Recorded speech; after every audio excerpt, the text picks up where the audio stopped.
Hey guys, welcome to the shop. Today we're going to be working on a 92 Ford Mustang, known as the Foxbody. This one's the GT model.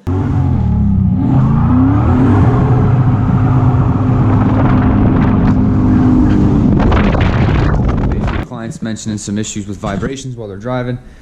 And I'm going to pull the drive shaft out, take a look at the U-joints, see if there's any play in the U-joints. I suspect probably there is. He did say that he replaced the rear one, but he didn't do the front one, so I'm thinking that could be an issue. Also, we did have the rear end rebuilt.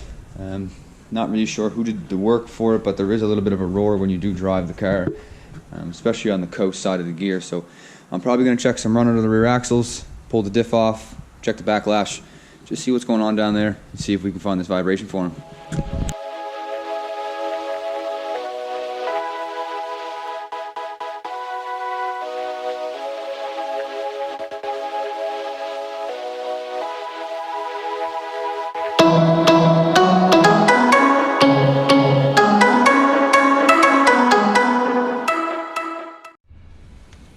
Alright guys, basically we're going to check the run out of the rear axle shafts. So to achieve this, just got to pull the drum off. See if this can come off very easy.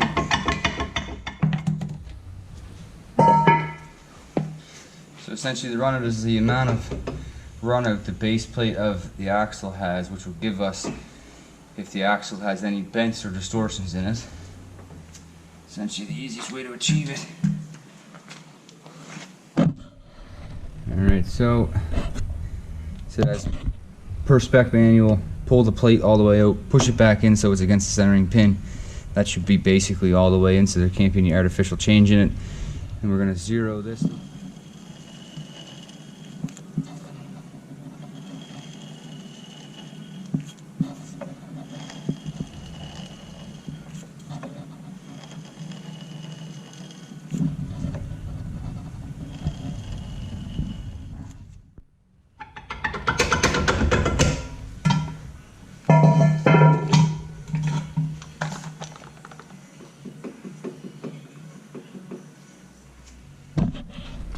Alright guys, same deal. This side.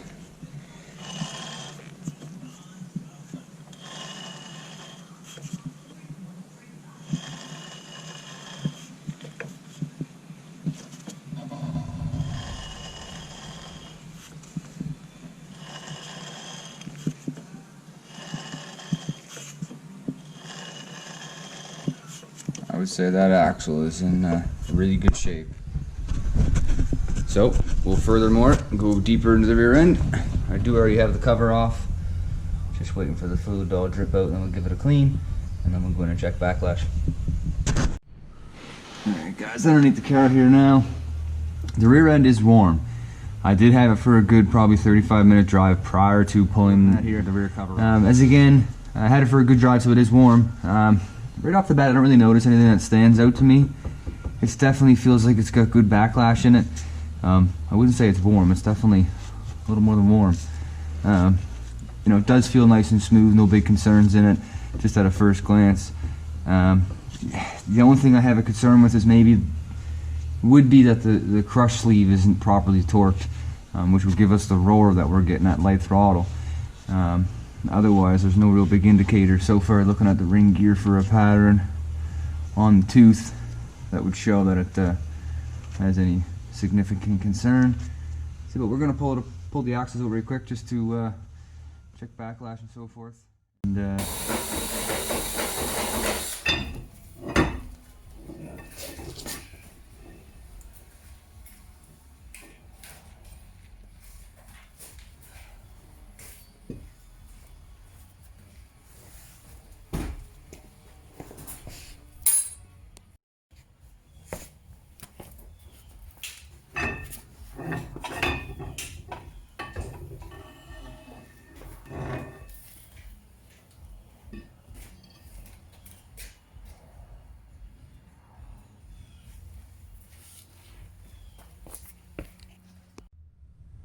so, take her. This is the fluid. I'm going to try to keep as clean as possible in case, since we can reuse it. Ford recommends checking this in 4 different locations. 4 is kind of a pain in the ass, honestly. But alright, so basically you can see the gauge there. I'm not sure if it's straight on or not, but essentially the way I have this is the pointer on the end of the tip of the coast side of the gear. Indicator isn't touching anything else. I do have the gauge set to 0, and we're basically showing what I would consider 11 thou, and that is warm. Alright, so as we mentioned, we just had to check the backlash of the ring gear there. Everything appears to be pretty good. No big signs of any bad wear, but the backlash is a little big for my liking. I also am going to put it to the owner, just maybe he should get himself in some new upper control arm bushings.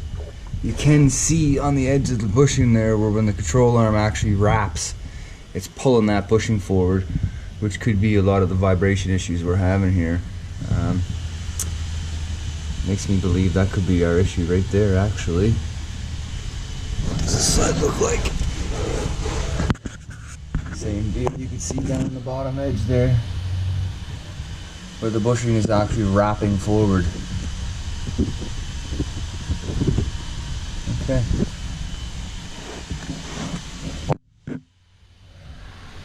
See what's that bushing in there.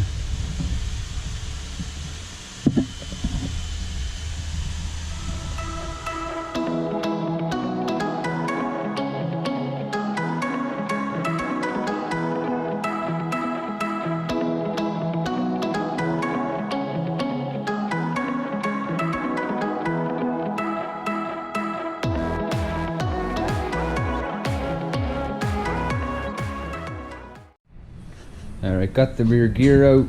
Don't see any issues with the ring itself. The coast side and the driven side don't have any real signs of bad wear. On the heel end of the gear, I don't know, or the ring side, I don't know how well you can see that, but it is decently spaced on both sides. Doesn't appear to be any issue there. All the clutch plates inside this thing look alright too. There's no creaking that way. Axles came out alright. Shim spacing on the drive side was, I forget, 263, I do believe it was. Thrust side was 083, and that left backlash to be 012, as mentioned earlier. So now I'm going to go underneath and just check the pinion bearing load, or bearing preload, using basically the inch-pound preload meter. Alright, so I've got the gauge on the end of the pinion nut. The gauge is read in Newton meters and inch pounds. On used bearings, we're looking for anywhere between, essentially, let's call it like 14 to 18 inch pounds. On new bearings, you can get up in the vicinity of like 24 inch pounds. This one's preload is about 3 inch pounds, which obviously is nowhere near what the spec is. So I'm probably going to pull that bolt out and just check to see what the crush sleeve looks like. And in the instance that the crush sleeve is bad, I do have a new one that I can install, but I say we're barely getting any preload on that bearing at all, so we'll have to go deeper. Alright, so I got a bar holding the pinion flange to the ground so that our yoke won't move. Basically ratchet. This is the first time that I've actually put a bar on this, so I'm curious. Oh, that would actually move pretty easy. So that was definitely not torqued properly, considering that takes 200 and something foot-pounds normally to crank that tight. So we're gonna put a good pull on it, and then we'll get the bar back out and check what the inch pounds and see how much of a difference we made.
Bearing almost feels rough now, though. I'm wondering if because it ran for so long, so loose, that it's now damaged the bearing.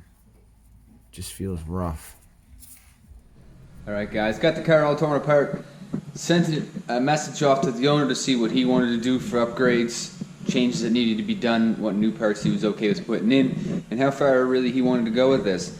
Essentially, it definitely needs a new pinion, crushed sleeve. It could probably use new bearings in the pinion as well, just because since they were ran loose, it could have done some premature wear.